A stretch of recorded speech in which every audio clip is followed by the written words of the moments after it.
So I'm Matt. I'm a co-founder and CEO of Future Fields, and we make most sustainable and cost-effective growth factors for the cultured meat industry.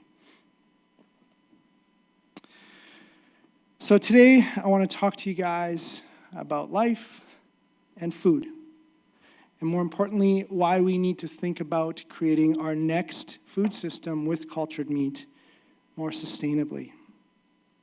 So why do we care about sustainability? Why do we care about the state of the world in 100 years when no one in this room is going to be around to see it?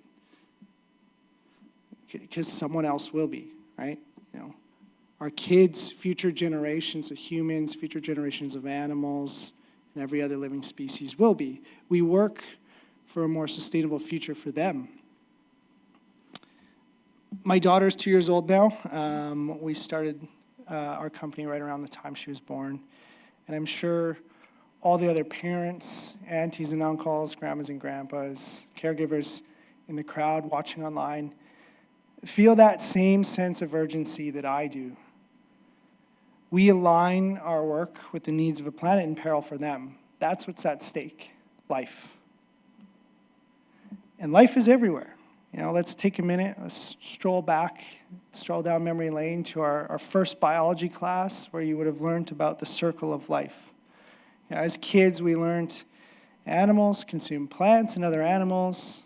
They die, their bodies decompose, return the nutrients into the soils, which feeds the next generation of plants, animals, insects, which in turn feeds us. And as humans, we used to be really good at maintaining this, or at least not disrupting it too much. Some of the oldest farming methods dating back to the dawn of agriculture, use these no-tillage methods, which maintained the integrity of the soil.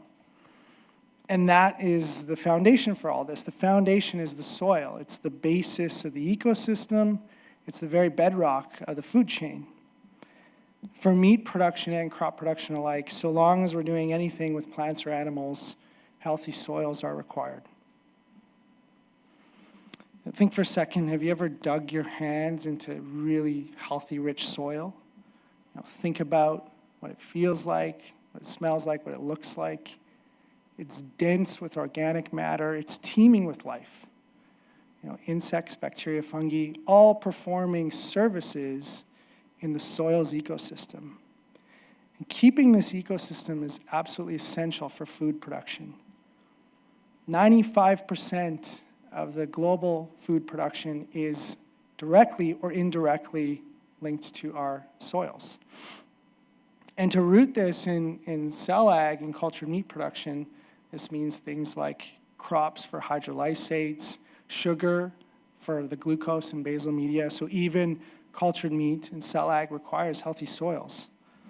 And of course, so does food production. By 2050, we need to increase global agriculture production by 60% just to meet the demand for food.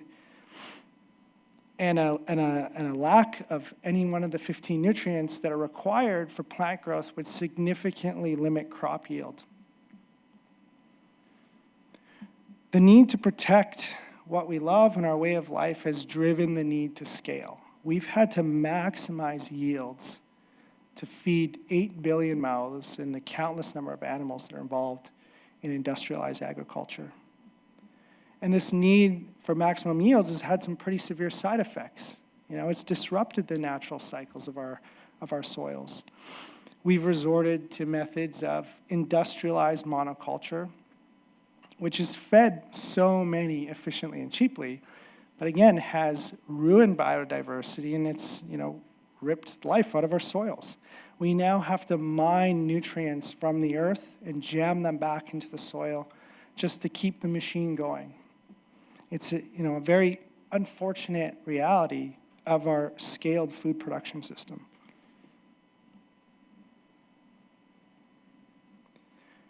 The United Nations study from 2017 estimated that 1/3 of the planet's soils are degraded because of modern agricultural methods, and monoculture tops the list of those things to blame. Other processes are similarly problematic. Mechanical tillage of crops kills countless forest animals. Pesticide and insecticide use is certainly problematic. A study showed that 16 quadrillion honeybees were killed by insecticide use in the UK alone over 20 years. 16 quadrillion. I've never even said that number before. This is humanity's MVP in crop pollination. Anyways, my point is, when we think about the problems of our food system, we need to take a more holistic view. It's not just animal agriculture that's the problem. It's the entire system. So I truly believe that cellular agriculture and cultured meat production has the potential to fix all this. Now, I wouldn't be up here if I didn't believe that. Alongside sustainable practices of agriculture and plant-based alternatives, this is our best shot, at fixing all this. I imagine most of the people here know why that is. I'm preaching to the choir. I don't need to, list all the benefits of producing food this way. And a lot of people smarter than I am have said it more eloquently than I could. I really like this quote from Churchill because, even he knew 100 years ago the absurdity of making food the way that we do. And, we haven't quite escaped that absurdity yet. But every day we get a little bit closer because of the work that's being done by the great people in this room and the people watching online. So far, there's been a lot of optimism about our ability to pull this all off. And a lot of the initial analyses that have been done, while describing the challenges that we face as an industry, have showed, an optimistic view of how we can do this. The Delft TEA, for example, did a fantastic job of showing the different scenarios that would lead to price parity for cultured meat. Certainly illustrated the challenges, but there was an optimism to it, and it demonstrated that it can be done. And scientists are certainly a skeptical bunch, but the fact that we have so much optimism about this demonstrates this. And then came this article, published in the Counter last month. This dealt a pretty significant blow to our optimism. It described cultured meat production as a Sisyphean task. It said that it would never be commercially viable. And it really rocked the community. There was so much buzz about it. So many industry champions were quick to respond. But it wasn't the first article that shared these sentiments, so why did this one hurt so bad? And I think it hurt because there was an element of truth to it, and we all knew that. Turns out, growing meat outside the animal is really hard, and scaling it is even harder. That's kind of the basis for the author's argument. It will never be commercially viable at scale. But where it stung the most is it kind of showed what we all knew was there, an almost incomprehensible need for infrastructure. And this was really highlighted in this quote from the underlying TEA. We gaze into the abyss of 10 orders of magnitude. 10 orders of magnitude. It's a very hefty challenge. We know we're not currently equipped for this level of production. The media requirements alone are unprecedented. Even the more optimistic Delft TEA illustrated how 40,000 liters of growth media would be required to produce just 3 tons of cultured meat. So based on that, if we wanted to satisfy 10% of the US meat market, we would need 16 billion liters of growth media. So we're a growth factor recombinant protein company, so focusing in on just those components, and let's say we look at just one. Let's say insulin. It's kind of required for all growth media. There's a lot of infrastructure for it because it's used to treat diabetes. So insulin's typically used in growth media around 20 milligrams a liter. So 20 milligrams a liter, 16 billion liters, equates to 320 metric tons of insulin. That exceeds the global capacity for insulin production at the moment. So even if we dedicated every therapeutic insulin manufacturer in the world to insulin for cultured meat production, we couldn't even satisfy 10% of the US meat market. Humbard's analysis in the TEA kind of leans on this hypothetical 10-ton manufacturing facility for monoclonal antibodies. And while you recognize that this is hypothetical, it really highlights the massive demand for infrastructure. This scale exceeds really any type of production we know. Scalability is not just a burden for cultured meat producers to bear. The entire supply chain has to scale, and it has to do so sustainably. 320 metric tons of insulin. That's one target for 10% of one market. Existing systems are just not built for this. It's not feasible in any sort of reasonable amount of time. And time is something, unfortunately, we're running short on. Adding salt to the wounds, the climate clock is ticking. The latest IPCC report really highlights the urgency of this. We don't have decades to figure this out. We need as many irons in the fire as possible. The situation is so bad, we're looking at employing strategies like geoengineering. And of course, Elon's heads down on our Mars escape plan. This truly is code red. But there is hope. Again, I wouldn't be up here if I didn't believe in this. Yes, cultured meat is not inevitable, like some have said. Yes, it is going to be very hard. But just like the GFI responded, it's way too early to write it off. We cannot afford to not invest significant time, energy, and resources into its development. We need some serious innovations, and we need to significantly bolster our infrastructure. Basically, we need to science the shit out of this. That's where we come in. That's where Future Fields comes in. We see this infrastructure gap on the B2B side, and we're working tirelessly to fill it with a new innovative expression platform. We need unprecedented scale, and we need it at extremely low cost. And that's why we built the Ento engine, a first of its kind insect-based expression system to produce recombinant proteins for this industry. We're utilizing one of the best studied organisms on the planet, Drosophila melanogaster, to produce high functioning growth factors for this industry that meet the needs of this industry. When it comes to the challenge of scaling costs, we don't have that significant upfront CapEx like other systems. We don't have the mountain of costs that come with some hypothetical 10-ton facility. Our infrastructure is inexpensive, and our mini Drosophila mansions are completely modular, rapidly scalable. And with that, we're building a very cost-efficient and scalable system. And we're having fun doing it. This is what our transferrin, or what myoblasts have to say about our transferrin. And there's a number of other advantages we have. There's a very clear regulatory path for our types of products, given the precedence of insects and insect-derived byproducts already being used in food.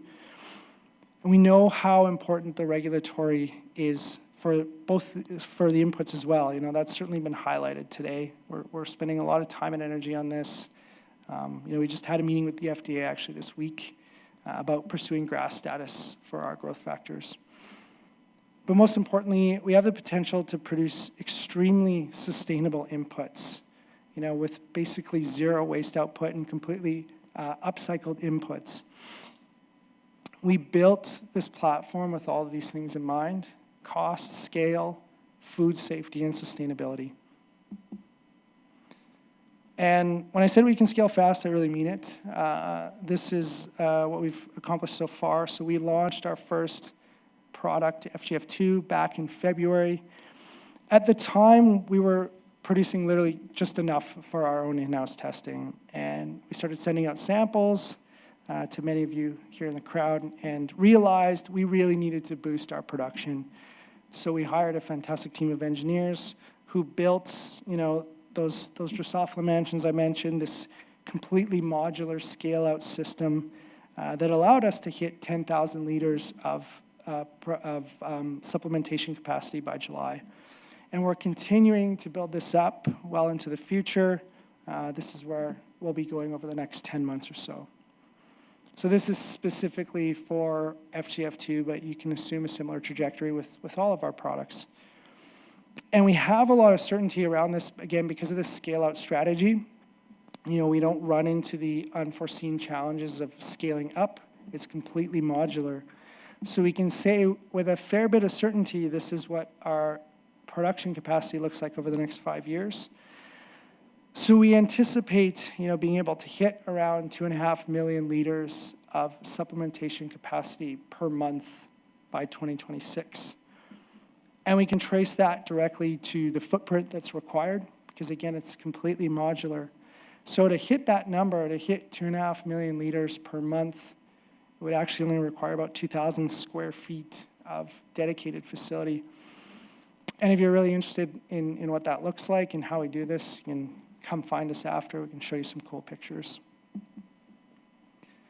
So one of the big challenges with scaling is consistency. How do you build a system that scales well but produces consistent products? We know it's obviously very important as a manufacturer to be using consistent products from one batch to another. So shown here is performance of our FGF from 3 different batches compared to competitors. So these are C2, C12 cells cultured in growth media with our FGF2 versus a competitor. And this is showing the number of population doublings observed over a 24-hour period.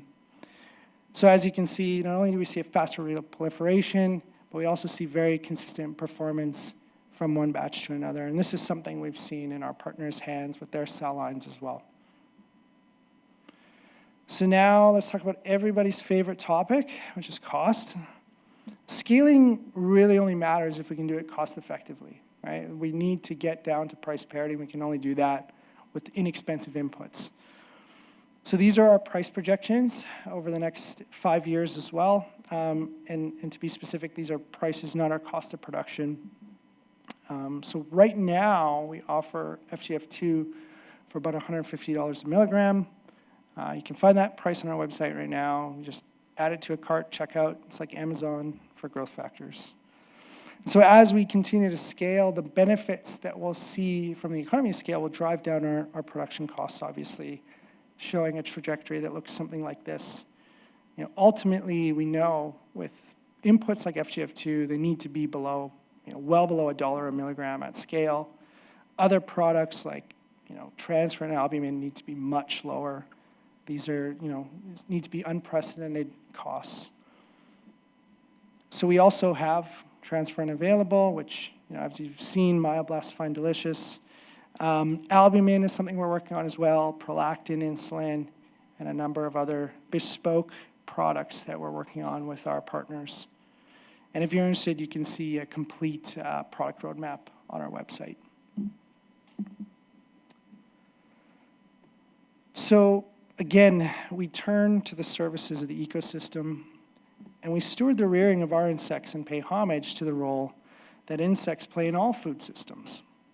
Regenerative agriculture, crop pollinators, even the crops that would produce competing products. Insects are there. And this whole climate thing, if we don't get it right, insects will be there long after we are. And with actually incredible timing, the first PhD in cellular agriculture was recently granted. And yes, that incredible work used insects.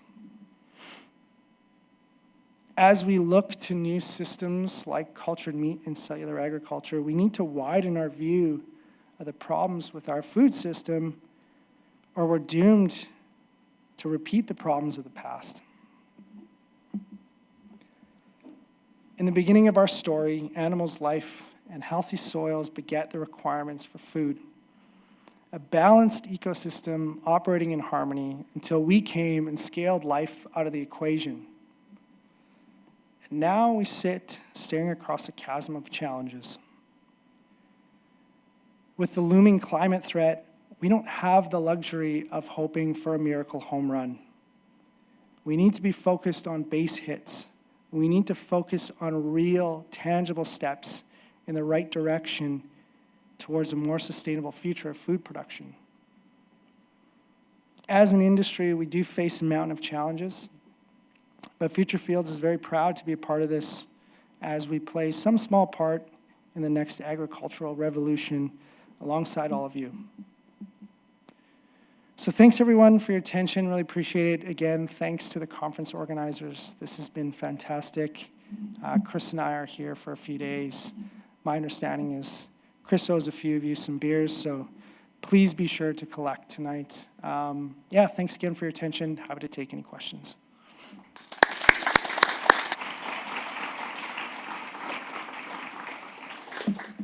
Thank you very much. And if anybody has any questions, feel free to line up here.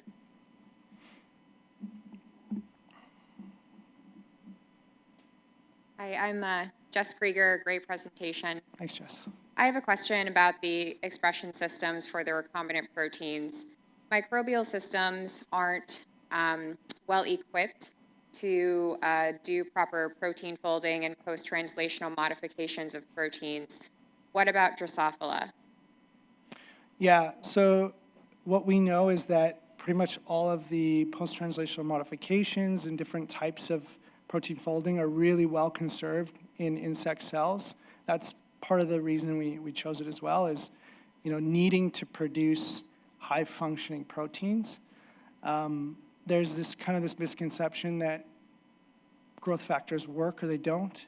It's not binary, right? There's a scale, there's a spectrum of function. And so having growth factors that function really well is really important, right? You need to induce cell proliferation really well.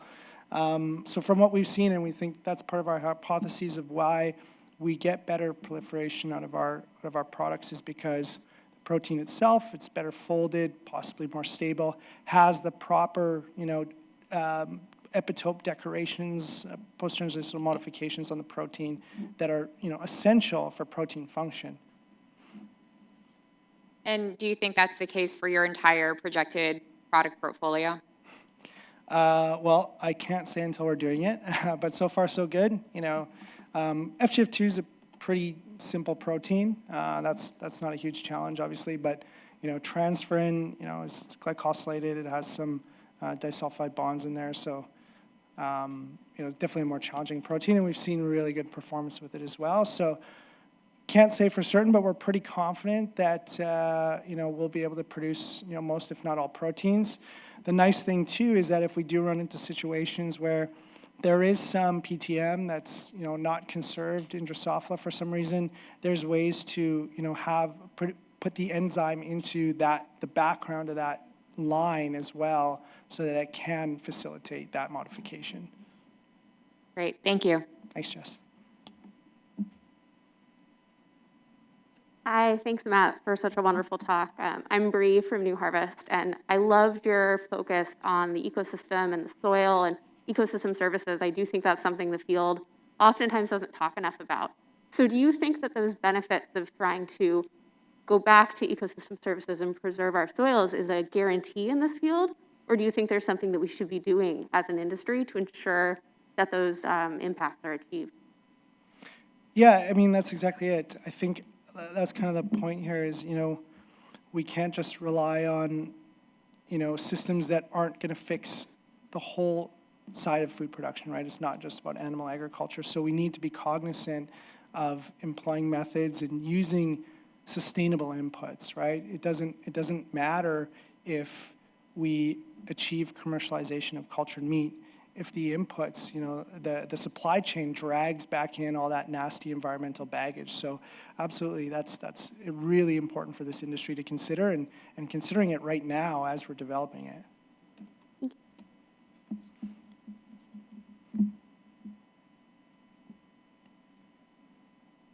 Great, I think that's it. Thank you very much. Thank you.